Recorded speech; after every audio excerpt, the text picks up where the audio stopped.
Best nighttime routine para masarap ang tulog. Una, prioritize yourself. Huwag ka nang umasa na re-replyan ka niya. Char! Number 1, kumain ka 2 to 4 hours before your scheduled sleeping time. Number 2, don't eat too much and don't eat too little. Number 3, iwasan ang mga pagkain na nagpapataas ng cortisol. For number 1, alam ko mahirap yung maghintay ng 2 to 4 hours bago matulog. Kasi syempre pagkatapos ng trabaho, halo-halo ang nararamdaman mo. Pagod ka, gutom ka, at inaantok ka. Kaya yung usual scenario pagka uwi mo, kakain ka ng madami at iinom ka ng matatamis. Kasi gusto mong i-reward ang sarili mo for all the hard work you've done. At pagkatapos kumain, higa agad at tulog kasi pagod na pagod ka na. Pero paggising mo, parang di naman masarap ang tulog mo. Hirap ka pa bumangon at minsan masakit pa ang ulo mo. Bakit kaya? Pag sobra ka sa saturated fats, simple carbohydrates at sugar bago matulog, tumataas ang levels of cortisol mo. Ito ang stress hormone natin. Ang gusto natin para masarap ang tulog ay mababa ang levels of cortisol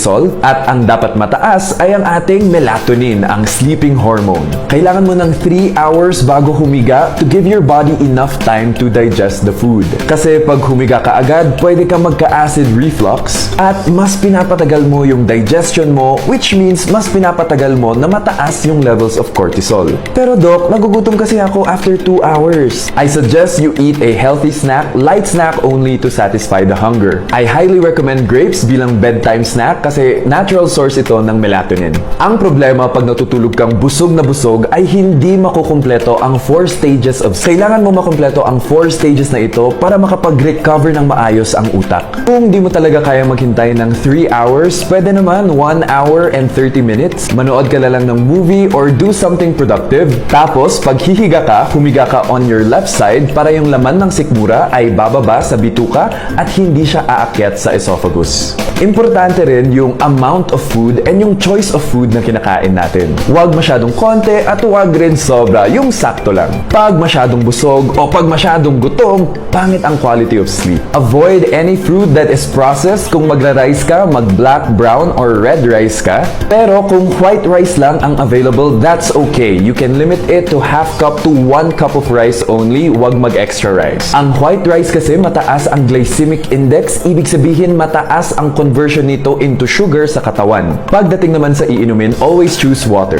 Kung gusto mo ng tea, you can drink chamomile tea or lavender tea to help you relax. What about alak? Yung iba daw kasi pampatulog nila ang alak. Yes, maaaring makatulog ka agad dahil sa alak, pero hindi mo makukumpleto yung 4 stages of sleep na kailangan ng utak mo para makapag-recover. Yung iba, pampatulog daw nila ang kape, and this depends on your genetics. Meron kasi yung iba na dahil sa genetics nila, hindi kumakapit ang caffeine sa dugo. Kaya walang epekto at all sa kanila ang kape. Number 4, iwasan ng social media 1 hour bago ka matulog. If gagamit ka man ng social media, piliin mo ang content na makakapag-relax sa'yo. Ideally, dapat hindi ka talaga nag-electronic gadgets bago matulog because of the blue light coming from the devices. Blue light decreases melatonin. Pero kung di mo talaga mapigilan ang sarili mong mag-cellphone bago matulog, make sure na naka-on ang blue light filters sa cellphone mo para masiguro natin na high quality ang tulog mo.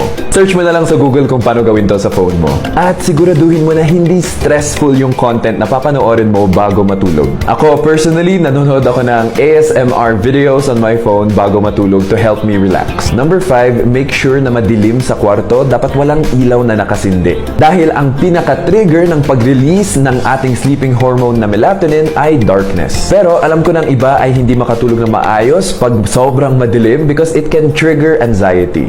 Gumamit na lang ng isang lamp with warm and orange lights pag matutulog. Additional tips, iwasan ang nap time, invest in ergonomic pillows para hindi sumakit ang leeg nyo pag matutulog, at mag-schedule ng daily exercise. Kung lahat ng tips na ito ay hindi nakakatulong sa quality of sleep mo after 2 weeks, magpakonsulta ka na sa sleep specialist, lalo na kung madalas kang sinasabihan na malakas ang hilik mo. Ligtas ang may alam. Hanggang sa susunod, take care.